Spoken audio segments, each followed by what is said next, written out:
আজকে তৈরি করব কাঁচকলা দিয়ে মাছের ঝোল।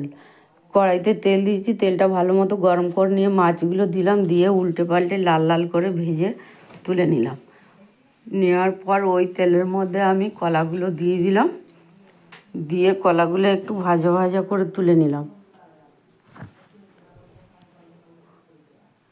নেওয়ার পর আবার ওই তেলের মধ্যে দিয়ে দিলাম কালো জিরে।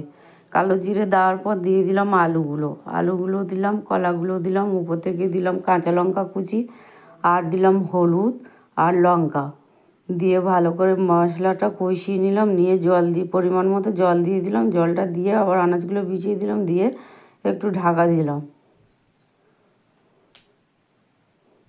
ঢাকাটা খুললাম, খুলে উপর থেকে আমি দিয়ে দিলাম রাঁধুনি বাটা। দেওয়ার পর উপর থেকে আবার মাছগুলো আমি ভালো করে ভিজিয়ে দিলাম, দিয়ে ঢাকা দিলাম।